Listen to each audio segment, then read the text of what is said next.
Dans cette vidéo Excel, nous profitons d'un petit exercice, le tableau d'échéance, pour mettre en pratique différentes notions importantes que nous avons déjà abordées au travers de différents supports de formation, comme des calculs simples, la fonction si ou encore les références absolues. Ce tableau d'échéance, vous pouvez le télécharger pour reproduire l'exercice dans le lien qui est donné dans le descriptif de cette vidéo. Il s'agit de clients qui ont des factures à payer pour une entreprise et la colonne versement liste l'état actuel du versement en cours. Donc la première chose que propose de calculer ce tableau d'échéance est le reste à payer pour les clients, c'est-à-dire la différence entre la facture et le versement. La méthode la plus simple consiste à présélectionner la plage de cellules sur laquelle nous allons réaliser le calcul. Comme vous le savez, par défaut, dans une plage présélectionnée, la première cellule est la cellule active. Nous en profitons pour initialiser le calcul avec le symbole égal. Et toujours en faisant référence aux premières cellules du calcul, nous cliquons la facture moins, puisqu'il s'agit d'une soustraction, le versement. Pour répercuter ce calcul sur l'ensemble de la plage présélectionnée en déplaçant les références des cellules, nous validons par CTRL-Entrée. Et vous voyez que tous les restes sont effectivement calculés en un clin d'œil. Il y a des restes à payer qui sont positifs, ce qui signifie que certains clients ne se sont pas acquittés intégralement de la facture, d'autres sont bien nuls, ce qui signifie que ces clients ont tout payé, et d'autres encore, et c'est plus surprenant, sont négatifs, ce qui signifie que certains clients ont trop payé.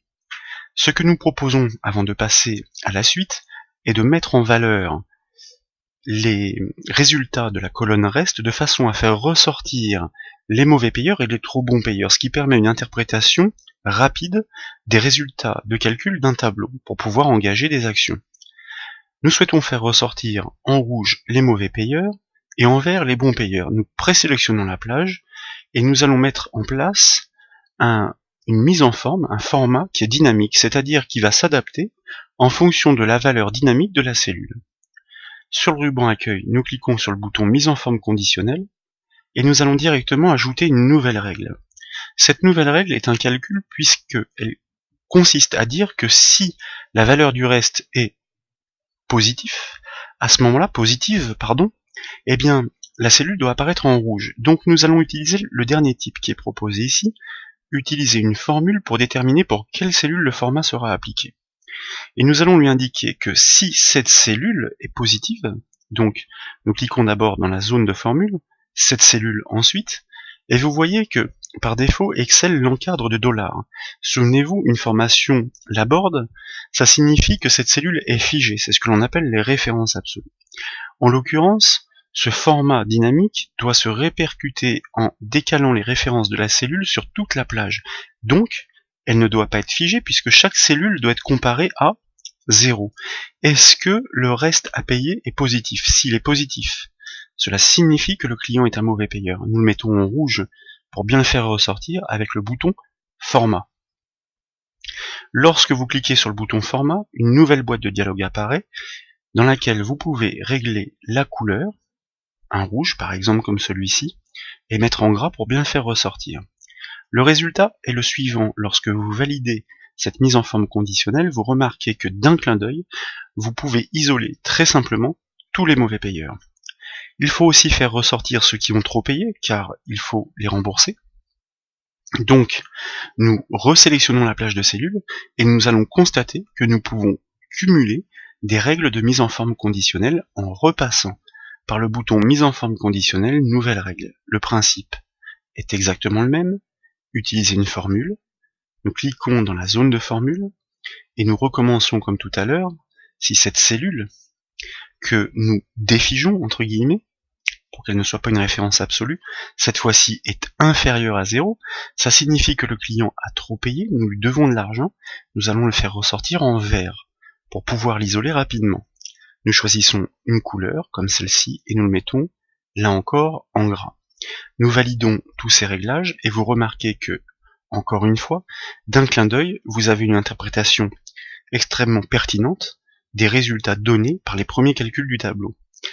Comme nous le disions tout à l'heure, ces mises en forme conditionnelles sont dynamiques, ça veut dire qu'elles s'adaptent au contenu. Si par exemple ce client d'aventure avait tout payé, nous validons le versement Du coup, le reste passe à 0 et vous voyez que sa mise en forme disparaît, puisqu'il n'y a pas de souci à souligner. Nous allons annuler la dernière action de manière à remettre en place le dernier versement. La colonne observation consiste à afficher un texte suffisamment parlant dans cette colonne pour indiquer à l'utilisateur ce qu'il doit faire avec ses clients. C'est ce qu'indique l'encadré en bas du tableau. Si le client n'a pas tout payé, alors il faut le relancer. On écrit le texte relance. Au contraire, s'il a trop payé, à ce moment-là, on lui doit de l'argent, on va écrire le texte avoir. Et enfin, s'il a payé la facture sur le montant exact, s'il s'est acquitté de la facture, nous écrirons le texte soldé. Donc, comme vous l'avez compris, nous allons mettre en pratique ici la fonction si. La fonction si qui permet de poser un critère pour savoir quoi faire s'il est vérifié et quoi faire s'il n'est pas vérifié. La fonction si par défaut permet donc d'envisager 2 cas. Or, nous avons 3 cas envisagés.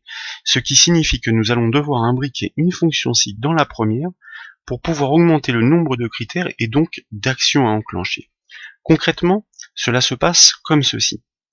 Si nous ouvrons la parenthèse, la première chose que demande une fonction si pour engager des raisonnements est le test logique, c'est-à-dire le critère.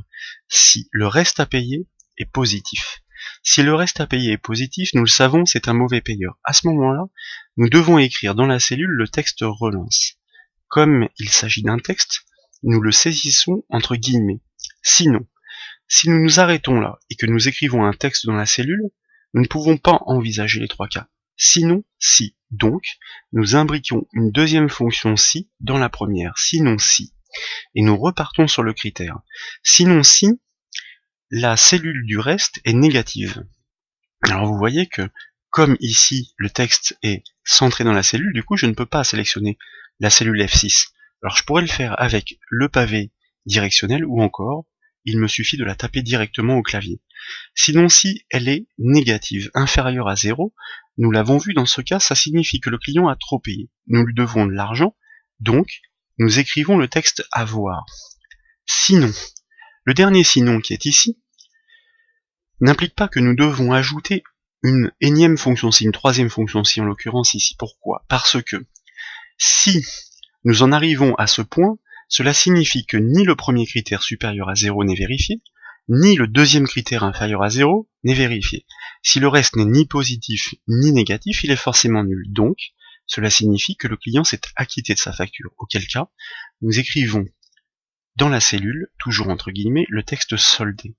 Et nous fermons 2 parenthèses, car la première fonction si imbrique la seconde. Nous répercutons ce calcul par contrôle entrée, et vous voyez qu'en instantané, vous avez toutes les indications et observations qui sont écrites dans les cellules.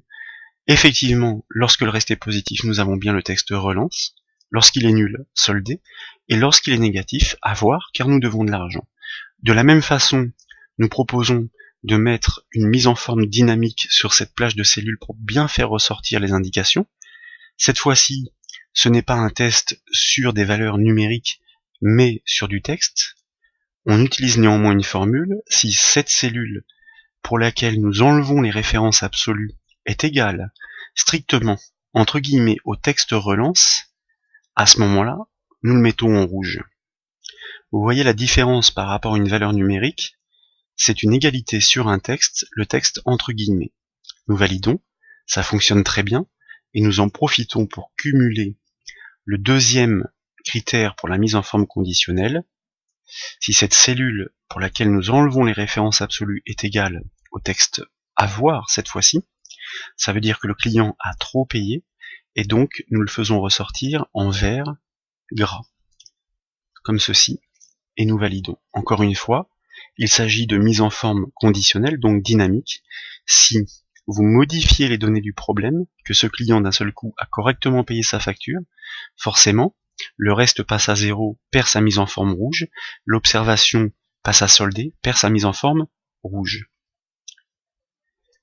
La dernière colonne du tableau, pénalité, consiste à appliquer une pénalité sur le montant de la facture, c'est-à-dire à multiplier le montant de la facture par 5%. Forcément, une pénalité s'applique sur un client s'il n'a pas tout payé, si c'est un mauvais payeur. Il y a encore une fonction si. Donc c'est une fonction si qui va être qui va permettre de dire si on effectue le calcul de la pénalité ou non. Une simple fonction si. Comme toujours, nous présélectionnons la plage, nous débutons le calcul par égal, le nom de la fonction si, nous ouvrons la parenthèse de la fonction si qui demande 3 paramètres, le critère, quoi faire si c'est vrai, quoi faire si c'est faux. Eh bien, le critère est simple, c'est toujours par rapport au reste. Si le reste est positif, ça veut dire quoi? Ça veut dire que c'est un mauvais payeur, donc il faut pénaliser le client de 5% par rapport au montant de la facture. C'est-à-dire cette cellule multipliée par cette cellule. Attention, ici c'est très important, les références absolues sont essentielles. Pourquoi? Parce que quand on va répercuter ce calcul vers le bas, autant la cellule D6 de la facture va bien devoir se déplacer une ligne plus bas pour aller prendre le montant du client suivant, mais chacun de ces montants devra toujours être lui multiplié par la même cellule H5 qui elle ne doit pas bouger. Donc nous la figeons en enfonçant la touche F4 du clavier, c'est ce que l'on appelle les références absolues. Vous voyez que cet exercice est très intéressant pour mettre en pratique ces différentes notions. Point virgule sinon, puisque forcément dans une fonction si, il y a le cas où le critère est vérifié, alors, et le cas où il n'est pas vérifié, sinon. Sinon nous ne faisons rien, il n'y a pas de souci. Rien se traduit par 2 guillemets dans une fonction si, ça veut dire que nous allons écrire un texte vide dans la cellule, et nous fermons la parenthèse de la fonction si, et nous pouvons valider et répercuter par contrôle-entrée. Et du coup, vous voyez que des pénalités sont effectivement instantanément inscrites uniquement dans les cellules qui correspondent aux mauvais payeurs, c'est-à-dire toutes celles qui sont rouges. Les montants sont tout à fait corrects. Pour tous les clients qui ont soldé leur facture ou à qui on doit de l'argent, effectivement, rien ne se calcule, rien ne se produit. Voilà, pour terminer, ce qui nous reste à faire est assez simple, c'est de calculer la somme des restes à payer pour avoir une idée du montant total de l'argent qui est dehors, on va dire. Alors il y a plusieurs façons de faire une somme automatique, par exemple. Une des méthodes assez intéressantes consiste à présélectionner la cellule du résultat et au clavier à enfoncer Alt et égal ensemble. Et vous voyez que Excel va vous proposer de sommer la plage de cellules qui est au-dessus, puisque toutes les cellules sont remplies de valeurs numériques. Il ne reste plus qu'à valider par entrée, par exemple, et vous obtenez bien le résultat de la somme des restes. Alors ici, il y a une petite interprétation d'Excel que nous allons vite annuler, elle n'est pas très importante. Nous aurions aussi pu faire comme ceci. Nous sélectionnons toutes les cellules à sommer, et nous montrons à quel endroit mettre le résultat. Nous faisons au clavier Alt égal, et nous obtenons bien le résultat de la somme des restes à payer. C'est ce que rappelle le bouton somme automatique ici, vous voyez le raccourci clavier dans l'infobulle, Alt plus égal. Et pour la somme des pénalités, eh bien ma foi c'est très simple. Par contre, si nous faisons comme tout à l'heure, que nous sélectionnons d'abord la cellule du calcul du total, et que nous enfonçons Alt et égal, vous voyez que l'interprétation d'Excel n'est pas la bonne. Pourquoi? Parce qu'il y a une rupture dans la continuité des cellules qui ne sont pas toutes avec un contenu numérique. Donc, Excel, effectivement, a une interprétation qui n'est pas forcément la meilleure. Auquel cas, il faut resélectionner la plage de cellules pour ensuite valider par contrôle-entrée. Plutôt que de devoir passer par cette étape intermédiaire, il suffit de sélectionner la deuxième méthode que nous avons vue pour la somme automatique, qui consiste sans ambiguïté à montrer à Excel quelles sont toutes les cellules à sommer et à quel endroit avec la dernière cellule mettre le résultat Alt égal ou bouton somme automatique, et vous voyez que cette fois-ci il n'y a plus d'étape intermédiaire, nous obtenons bien le total des pénalités. Voilà pour ce petit exercice qui met en pratique ces différentes notions des calculs de base dans Excel. De base, pas tant que cela, puisqu'il y a quand même un si imbriqué qui permet de poser des raisonnements, et aussi l'utilisation des références absolues dans une fonction si. Donc, mine de rien, c'est un petit exercice qui fait voir des choses fondamentales d'Excel. J'espère qu'il vous a plu, auquel cas je compte sur vous pour mettre un petit j'aime sur la vidéo, ce sera très sympa de votre part.